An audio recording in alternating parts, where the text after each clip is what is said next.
साथियों, तुला लग्न की किसी भी जन्म पत्रिका में बुध जो कि एक प्रबलतम योग कारक ग्रह है, दो तीन स्थितियां उसकी समझने योग्य है।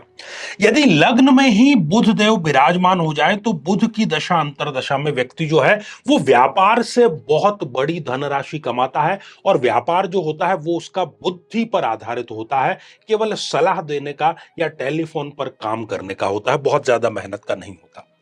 साथियों, यदि बुधदेव इस पंचम भाव में विराजमान हो जाए तो शेयर मार्केट से और आकस्मिक धन के जितने स्रोत होते हैं वो बुध की महादशा में व्यक्ति पैसा जबरदस्त कमाता है। साथियों, यदि यही बुधदेव यहां पर स्वग्रही होकर के विराजमान हो जाए, जीवन की सर्वोत्तम दशाओं में से एक, व्यक्ति उच्च शिक्षित भी होता है, पहले नौकरी और फिर व्यापार करता है और उसका भाग्योदय बुध की दशा आते ही तुरंत तीव्र गति से होता है।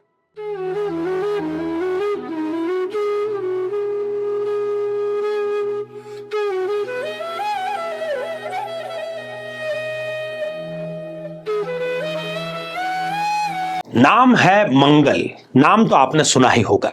मंगल नाम है, लेकिन ये अमंगल कब कर बैठता है? यदि किसी जन्म पत्रिका में 1, 4, 7, 8 या 12वें भाव में विराजमान हो तो ऐसा स्त्री या पुरुष हम उसको कहते हैं कि ये मंगली है। और ये क्या करता है आप जानते हैं?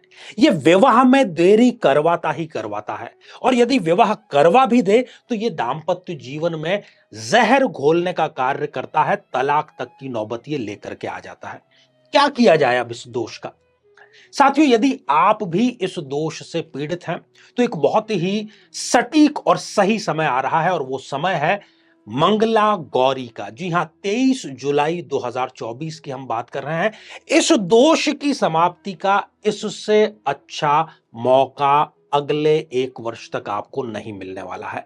तो यदि आप भी इस स्रोत का पाठ अपने निमित्त कराना चाहते हैं, विवाह करना चाहते हैं, दाम्पत्य जीवन में रस घोलना चाहते हैं, तो इस विलक्षण अनुष्ठान में आपको अवश्य भाग लेना चाहिए, क्योंकि यह मंगल दोष निवारण का ब्रह्मास्त्र है।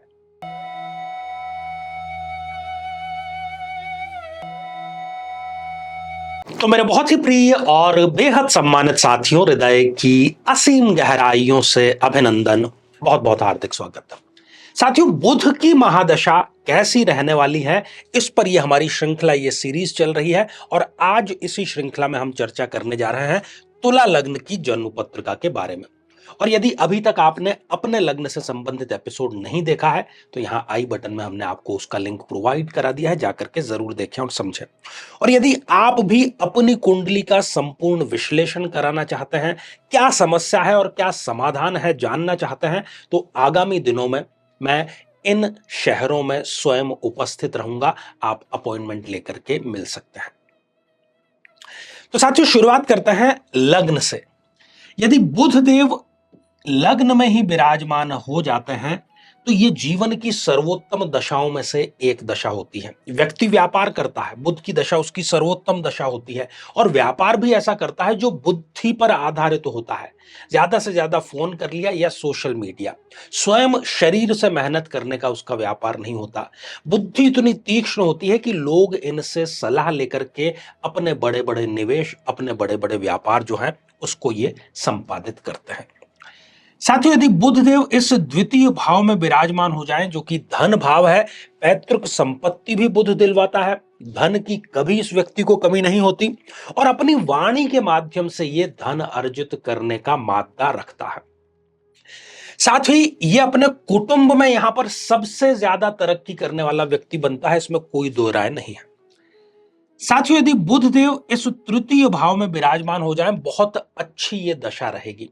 कितना ही बड़ा रिस्क, कितना ही बड़ा जोखिम क्यों ना उठा ले व्यक्ति व्यापार में, उसमें इसको लाभ ही लाभ मिलता है। बहुत बड़ी महत्वाकांक्षा, बहुत बड़ा टारगेट बुध इनको आशीर्वाद स्वरूप अवश्य देता है। कुल मिलाकर के ये दशा इनकी बहुत अच्छी रहती है। साथियों, यदि बुध इस सुख भाव में विराजमान हो जाए, ये व्यक्ति अपने माता का सबसे ज्यादा लाडला बच्चा होता है। और बुध की दशा में ये अपना बड़ा आलीशान घर और आलीशान गाड़ी स्वयं अपने पैसों से जरूर खरीदता है। और चरित्र भी जो इनका बुध है वो सक्षम और बनाए रखता है, मतलब कहीं पर भी इधर उधर ये भटकते नहीं है। साथियों, यदि बुध देव इस पंचम भाव में विराजमान हो जाएं तो बुध की दशा अंतरदशा बहुत अच्छी रहती है। प्रेम संबंधों में इस व्यक्ति को सफलता मिलती है। आकस्मिक धन जैसे कि शेयर मार्केट, इसमें इनको बहुत बड़ी धनराशि का लाभ होता है। और साथ ही जो इनकी संतान है, प्रथम संतान भी होती है और वो इनको भाग्योदय कारक साबित अवश्य होती है। साथियों, यदि बुध देव इस छठे भाव षष्ठ भाव में विराजमान हो जाए, यहां पर यह दशा बिल्कुल अच्छी नहीं रहने वाली है। कई प्रकार के रोग, खासतौर पर हार्मोनल समस्या जिसको हम कहते हैं, वो रोग ये व्यक्ति को जरूर देती है। साथ ही ऋण जाल में इनको फंसा देगी। ये ऋण ले लेंगे कुछ ऐसी कल्पना करके कि ये ऐसा ऐसा करके, ये बिजनेस करके पैसा इतना हो जाएगा, और फिर ये उसी ऋण जाल में स्वयं फंसते चले जाते हैं। अपने ही जो लोग हैं वो शत्रुवत व्यवहार शुरू कर देते हैं। इसलिए ये स्थान इनके लिए बिल्कुल ठीक नहीं है, क्योंकि ये यहां पर नीच राशि के भी हो गए। साथियों, यदि बुध देव इस सप्तम भाव में विराजमान हो जाए, बहुत ही अच्छी रहने वाली है इनकी जन्म पत्रिका में बुध की दशा, क्योंकि भाग्य स्वयं सप्तम भाव में आ गया।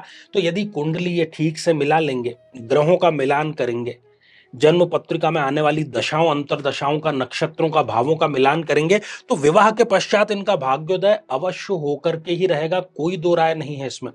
पार्टनरशिप में ये व्यवसाय करते हैं तो पार्टनर पर ये सदैव हावी रहते हैं। दाम्पत्य जीवन इनका सदैव सुखी रहता है। साथियों, यदि बुध देव इस अष्टम भाव में विराजमान हो जाएं लग्न पत्रिका में, तो ये दशा वैसे तो ठीक नहीं रहेगी। ये इनको मृत्यु तुल्य कष्ट भी दे सकती है। ये इनको किसी झूठे आरोप का सामना भी करवा सकती है। ये इनको नशा भी करवा सकती है, अपमान का सब भी करा सकती है, ससुराल से संबंध खराब कर सकती है। लेकिन यहां पर यदि एक शर्त पूरी हो जाए कि शुक्रदेव इस जन्म पत्रिका में बहुत अच्छी स्थिति में हो, केंद्र में कहीं पर विराजमान हो या त्रिकोण में, तो फिर विपरीत राजयोग की स्थिति बन जाएगी और फिर ये बुध की दशा इनके जीवन की सर्वोत्तम दशा साबित जरूर होगी। साथियों, यदि बुध देव इस नवम भाव में विराजमान हो जाए, वाह कहना ही क्या। अपनी स्वयं की राशि योग कारक और यहां पर विराजमान, अपनी पहली विदेश यात्रा बुध की दशा अंतरदशा में व्यक्ति करता है। भाग्योदय इनका होता है, उच्च शिक्षा भी व्यक्ति प्राप्त करता है, कुछ समय तक नौकरी करता है और फिर उसी विषय से संबंधित स्वयं का स्टार्टअप भी करता है, और बहुत ही सुंदर ये दशा इनकी रहती है। साथियों, यदि बुध देव इस कर्म भाव में विराजमान हो जाए, पिता से इनको मार्गदर्शन सदैव मिलता रहता है। प्रसिद्धि, अपने कार्य में ये बहुत सिद्ध हस्त होते हैं, प्रसिद्धि इनको बुध अवश्य दिलाता है। अनुशासन में जीवन जीना बुध इनको सिखा देता है और फिर वो सफलता का रास्ता इनके लिए खोलता चला जाता है। कोई ना कोई पद चाहे संगठन में या सरकार में इनको जरूर मिलता है, और ये यदि आईएएस पीएससी वगैरह की तैयारी करते हैं तो सिविल सर्विसेज या दूसरी प्रकार की सरकारी नौकरियों में ये तुरंत ही अपना जो सिक्का है वो जमा लेते हैं। साथियों, यदि बुध देव इस आय भाव में विराजमान हो जाएं तो ये भी बहुत ही अच्छी स्थिति है। व्यक्ति जो है वो किसी न किसी क्षेत्र का विशेषज्ञ जरूर होता है, जैसे चाहे वो सीए हो, वकील हो, डॉक्टर हो, इंजीनियर हो, और उससे ये पैसा भी बहुत अच्छा कमाता है। अपने पब्लिक रिलेशन को भुनाने का कार्य ये करते हैं, जिसको हम कहते हैं कि लाइजनिंग इनकी बहुत अच्छी होती है। आय कई गुना इनकी बढ़ जाती है बुध के आते ही। लाभ की स्थिति में ये रहते हैं और जीवन की कोई बहुत बड़ी और दबी हुई इच्छा बुध की दशा अंतरदशा में इनकी पूरी अवश्य हो जाती है। साथियों, बुध देव यदि यहां पर उच्च के होकर के विराजमान हो जाए, व्यक्ति विदेश में जाकर के स्थापित होता है, एनआरआई का दर्जा उसको मिलता है। और यदि कहीं शुक्र देव बहुत अच्छी स्थिति में है तो जबरदस्त ढंग से विपरीत राजयोग की स्थिति यहां पर निर्मित होती है। बुढ़ापा बहुत अच्छा रहता है, खर्चा चाहे कितना ही कर ले, कहीं ना कहीं से आय इनकी आती ही रहती है। तो कुल मिलाकर के ये स्थिति यहां पर ठीक है। साथियों, यहां पर हमने बात की बुध की, श्रृंखला तो ये हमारी आगे जारी ही रहेगी, लेकिन आपको यहां पर ये देख लेना होगा कि बुध की डिग्रियां कितनी हैं। कहीं वो 1 डिग्री का, 0 डिग्री का या 28-29 जैसी अंतिम डिग्रियों का पड़ा है तो फिर वो आपको रिजल्ट प्रदान नहीं कर पाएगा। यहाँ पे कुछ स्थानों पर ज्यादातर तो पॉजिटिव ही, कुछ यहाँ पर नेगेटिव स्थितियां भी है। तो यदि नेगेटिव रिजल्ट आपको मिल रहा है तो आप एक काम जरूर करें, गौ माता को हरा चारा समर्पित करना प्रारंभ कर दे शुक्ल पक्ष के प्रथम बुधवार से। और यदि बहुत अच्छा समय चल रहा है और आप चाहते हैं कि और अच्छा समय हो, तो बुधवार से आप प्रारंभ कर दीजिए गणेश अथर्वशीर्ष का पाठ। दोनों रामबाण इलाज है। तो साथियों, आज के लिए केवल इतना ही, और इसी मंगल कामना के साथ में कि आप सभी स्वस्थ, समृद्ध और शांतिपूर्वक जीवन व्यतीत करें। नमस्कार।